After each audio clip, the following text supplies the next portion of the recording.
next day, a couple days later, he sent me on a mission with Sonya. He said, King, take this checkbook right here and go to Walmart and get us all kind of shit for the house, everything for the kids, you know? For little Romeo and his little brother and Sonya and them. Right. So they can be comfortable while we hustling in the streets of Texas. So I'm out at the Walmart, me and P wife, and I got this ID Pete made for me, right, with the checks. And the guy, one of the security said, hey, that looked like the guy they was talking about at that club shooting, right? Oh, shit. And I was like, that's what I said. And I told Sonya, I said, let's go. This guy, the security guy keep pointing at me. They ain't even tripping off this check, right? Even though this bad too. Right. So the sheriff walked through the door. A sheriff deputy, my heart dropped, right? He wasn't on business for me. He just walking through, getting ready to shop. And the security dude ran through, hey, can I, because I was getting ready to leave these little house police, right? I said, man, I'm gone. I'm about to walk. They touch me, I'm hitting them, right? But this is security, store security, right? Yeah.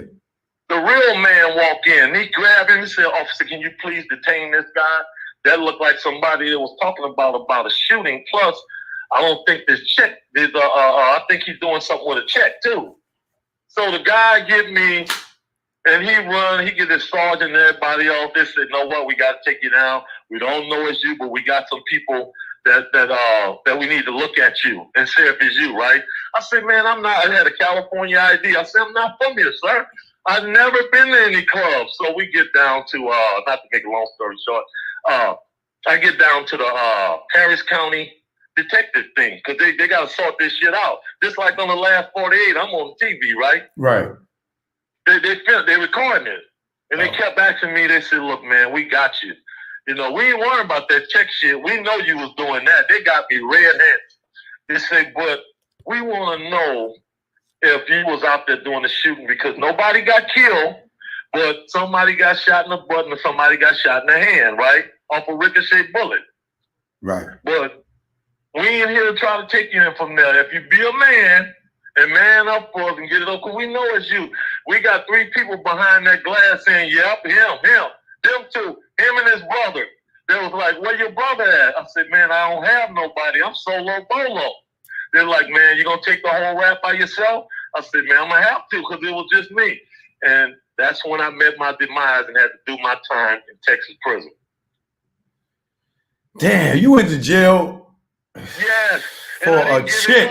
They kept asking for my brother, Master P, right? Right. After 2 years, I got out. He wanted to come.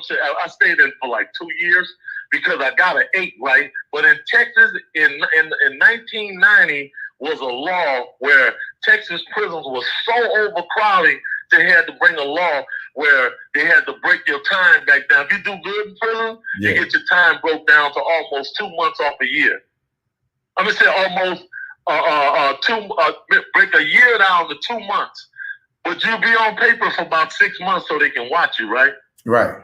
But you out of jail because Texas is one of the biggest states. So the crack epidemic had so many people in prison, so they had to ship me off to Mexico because the Texas prison they have no room.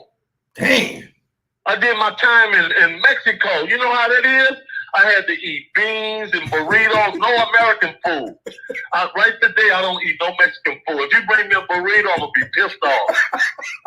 I'm serious. I don't eat no Mexican food. And if I'm forced to eat it, people are like, damn, you act like you ain't enjoying that. I had to eat that for 2 years. Baked beans, and I had to watch El Mundo every day. Yeah.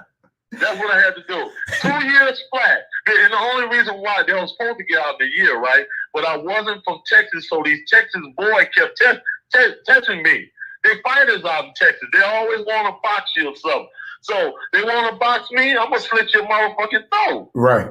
That's what you get when you mess with me. I was playing spades with one guy in the dormitory. It was an aggravated dormitory because there was so many youngsters in there, right? Right. They was fighting. And one thing you don't do with the guys in Texas, you don't play spades, you don't play dominoes, and you don't play dice with these guys. Because if they lose, they're going to want to fight, right? Right. So I beat this guy with one eye. He one of the baddest motherfuckers in there in spades. I took all his suits. I took his cigarettes, everything. Right? I cleaned him out. He threw the cards in my face. Whoa. Yeah, everybody was watching. That was the last thing he did, though. Yeah, they thought he got hit with a brick. Yeah, I'm sure he had one of them things on the side of his head. I tripped myself. I didn't know I was hitting that hard. Right.